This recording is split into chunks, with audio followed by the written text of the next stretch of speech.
I mean, when you get your paycheck, maybe some of you got paid today. Did you open up the envelope on the stub that you got, said that your direct deposit says, this is the amount of money you got? Did you think, woo, look at that, baby. Look at that. Honey, look at that. Did you go around parading around your wife or husband? How about you high five your kids? Look at this. I got another one of those things I got last week. Look at this. Look at that right there. See what they gave me? I went there for 40 hours. They gave me that. Like it's something different. You're not parading around with that. That's not an accomplishment. It's just what you expect to do when you go to work. It's a participation award, right? Well, every one of your trades, your win needs to be simply that. It's a participation award. It was expected. This is what you expect to happen. You're not surprised. It's just the way it is. Okay? You don't want to emotionally charge it. It's not a big deal. It's nothing to be afraid of. It's nothing to really celebrate. You celebrate at the end of the year. You celebrate at the end of the year. This is how much I get to have to pay taxes on. Woo! I love it. That's it. That's the way it works. You do not champion a winning trade, and you don't regret and just go into depression over a losing trade. You're indifferent. It's just business. It's all it is. It's just business. You showing up to your job at your regularly scheduled time, for the time you're supposed to punch in to the time you go home and punch out. It's just business. That's the relationship you have. The boss says you show up at this time, be here at this time, and go home at this time.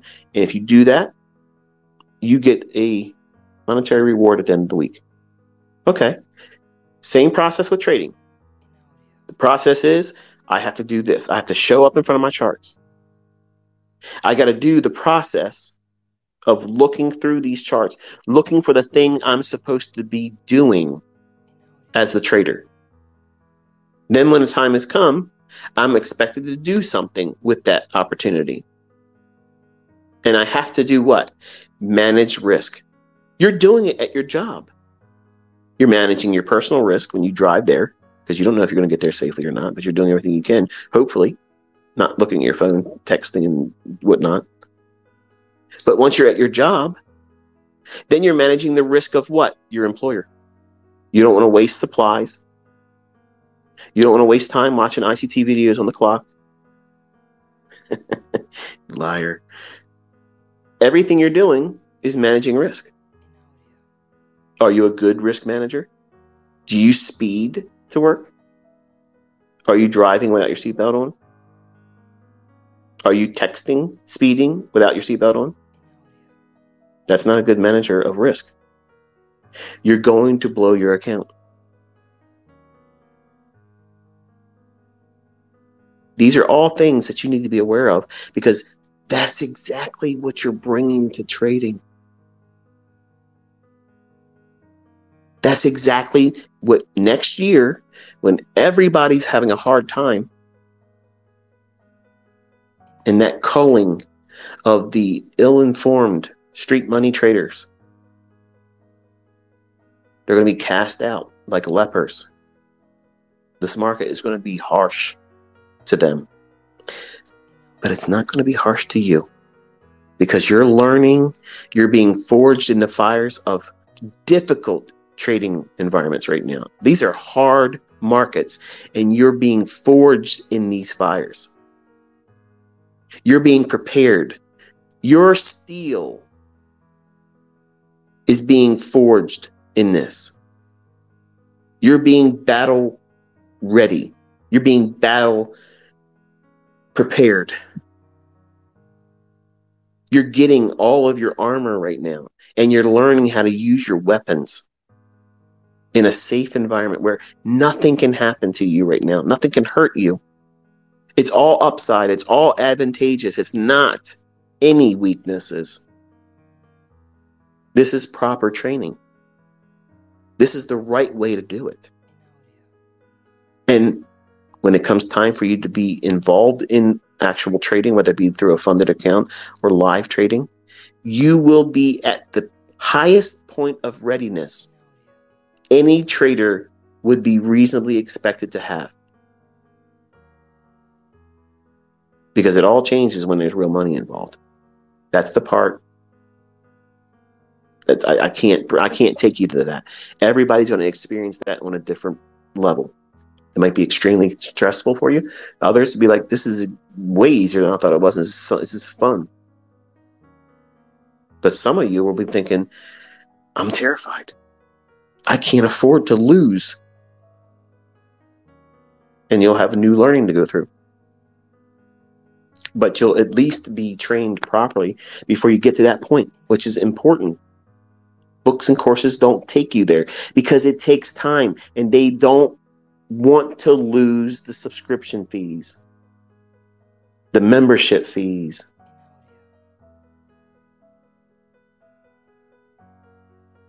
I told you coming in this year, you're going to have to work. It's going to take longer than you thought. You're going to have to do a lot of things that you don't feel comfortable doing. But you're going to be doing that the rest of your life as a trader anyway. So you might as well warm up to the idea. Back testing, studying charts, looking at charts. Before a trade can form, what are you doing? Looking at charts. You have to look at them, right? You have to. So you might as well get used to the idea of doing it and enjoying it. And that's what tape reading is doing for some of you. It's wonderful to see the comments that some of you are like, I love this. Like, this makes so much more sense to me now. I didn't know what I was looking for. And now I don't have any fear of losing, and I'm learning. I don't get all excited about having to make a winning trade. I'm just studying price, and I'm learning so much. Hallelujah. Thank you, Jesus, because that's exactly what you're supposed to be feeling right now. You're replacing that desire to make money right now when you're not prepared to make money. So it's unrealistic for you to try to make money when you don't know how to make money.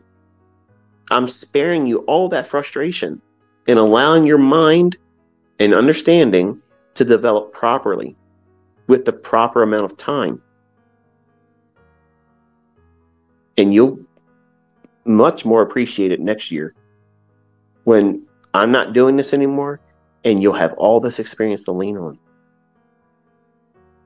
And everybody that's never went through this type of conditioning, trading in the environments that we're going to go to in 2024, yeah, it's going to be a nightmare for them. But you're going to already be prepared. You're desensitized by then.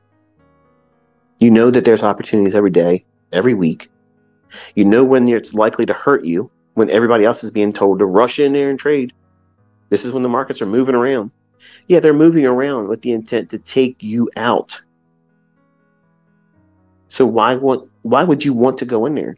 There's other days where you can trade with probability. It's more in line with you as a trader succeeding in it. Not, well, it's casino time. I got time to do it. Let's go push the button. And I'm so pleased to see this paradigm shift that's happened just in the first month. I was concerned that I wouldn't see enough of it. I mean, obviously it's not all of you saying it, but as we get further into it, this year, you'll see that there's a lot of progress that you don't understand that you have gained. And this week, I provided you a homework assignment. I purposely told you to draw your account down and then come back up before the close of this week. In a week that is already hard. Now, admittedly, we had some really good price runs on Thursday and Friday, which were too good for me to pass up. That's why I showed you examples with it. And I hope I'm not encouraging you to want to trade those days, because it's like that this week. It's not like that every time there's non-farm payroll. Sometimes it's just ugly. It just goes nowhere, chops around, and doesn't do anything. So if you have that in your mind, as that's the usual menu on non-farm payroll, then you won't be so enticed to trade in it and hurt yourself, because you can do damage. And then think about it. It's at the beginning of the month. So now what are you going to do? You're going to start the month in drawdown. Now you got to spend the first week and a half getting out of drawdown. And then you're going to be worried about going back into drawdown in the third week of trading, which is going to be bringing you what? Mental baggage, what if thinking that could have always been avoided by simply not trading on non-farm payroll week on Thursday and Friday. It's simple. It's simple. But you want to do something that everybody else is saying that they should be doing, getting in on the days that moves around. Well, there's a lot of movement on FOMC. Are you able to get in there before the rate announcements come out? How about the CPI number? There's a lot of movement there too. It's funny that the ideas don't apply to them, but it's the same thing with non-farm payroll. It's not worth it. It's not for professionals. NFP, not for professionals. But you witnessed this week a level of precision, continuity, consistency, visibility, all during a time when the market is predominantly unfavorable on Thursdays and Fridays of non-farm payroll week. And that should be an encouragement to you. For a new student, it's probably hard to appreciate where you're at and what you're learning, because you don't have a reference point to say, this is the other alternative. And for someone that has gone through other styles of trading, maybe tried different approaches to trading, and now they're doing this, it's rewarding to me as a mentor reading their comments and saying, I've been doing this, I've been doing this, none of it's ever worked or made sense to me. This makes perfect sense. That's exactly what I'm aiming for. That's exactly what I'm aiming for. Because there are different ways to skin a cat and make money trading, yes. But those disciplines don't get to the root cause of why price is going, where it's going, when it's going to go there, and why it should. That's what I try to deliver as an educator. When I'm looking at price, I'm internalizing a whole lot of things that create a narrative. Why is it going to go up there? Why should that candle not be broken in the process of going up there? What should be reasonable in terms of retracements, but no further than this? See, that's logic. That's stuff you don't have that in their traditional analysis. Trust me, I would tell you if it was, it would save me a whole lot of time talking. So here you go, just do this and be done.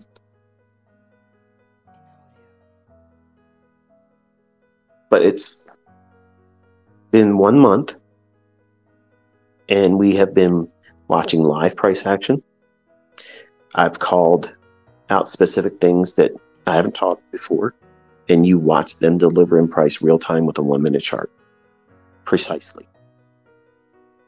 I'm not, and as you can hear me when I'm talking about it live when it's happening, I'm not surprised. I'm not hopeful, scared. This is what I'm looking for. This is what an algorithm should be doing at this time right now, doing this. My focus is on expectation of what I know is being driven by code. I'm not worrying about wrong or right.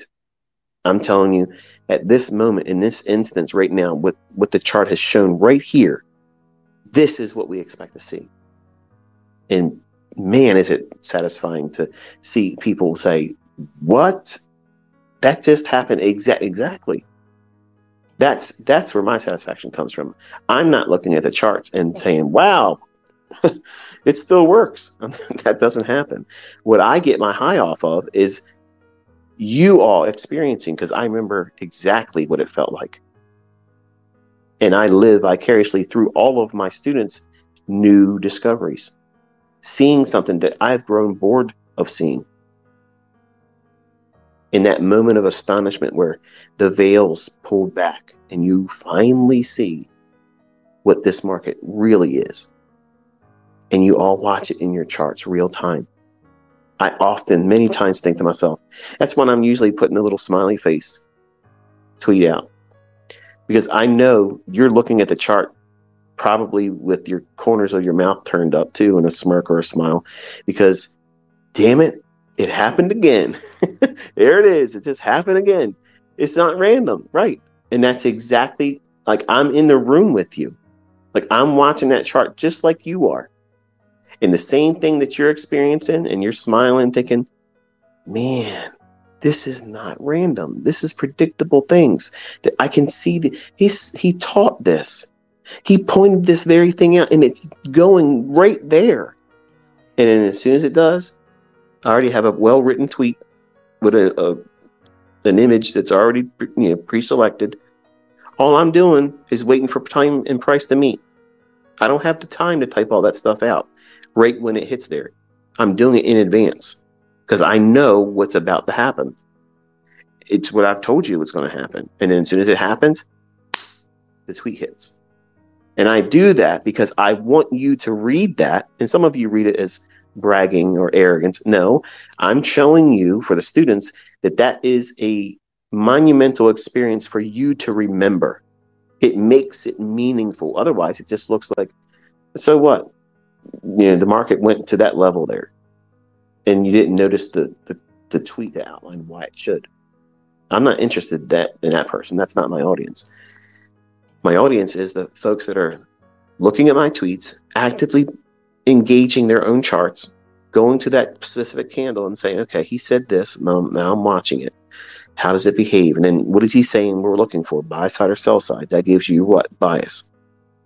So when it starts gravitating towards it, I'm typing up a tweet that says 388.7 booked, and some kind of emoji to make everybody laugh or smile or whatever. And it's just my way of just putting a bullet point, a little pin in your memory about that was an experience that you watched unfold live. You knew it was happening beforehand. You watched it deliver, and now you have a memory of it. It's meaningful. It's impactful. And then you're going to be more inclined to do what? Journal it. And then you're going to put it in your own words. Whereas you watch me outline it, I can tell you in the tweets to say, okay, screenshot your chart right here, label it with whatever. How many of you are doing it? I would venture to say it's probably a good number of you that aren't doing it, and you're missing the opportunity to grow, to learn how to do this independently, because you're going to basically be mimicking what I do. That's the only copycat stuff that I think is worthwhile, not copy every model that I try to trade with. I mean, I could trade with all of them, but I have ones that I favor over others. This is my personal preference. It doesn't mean that the other ones are not as good. It just means I like these specific ones. And what is that? It's a second stage distribution in a sell model, and a second stage accumulation or reaccumulation in a buy model. They're my unicorn setups. They're just, my eye is constantly seeking that. But if you put me in front of a chart, give me at least 5 minutes and I'll find a setup.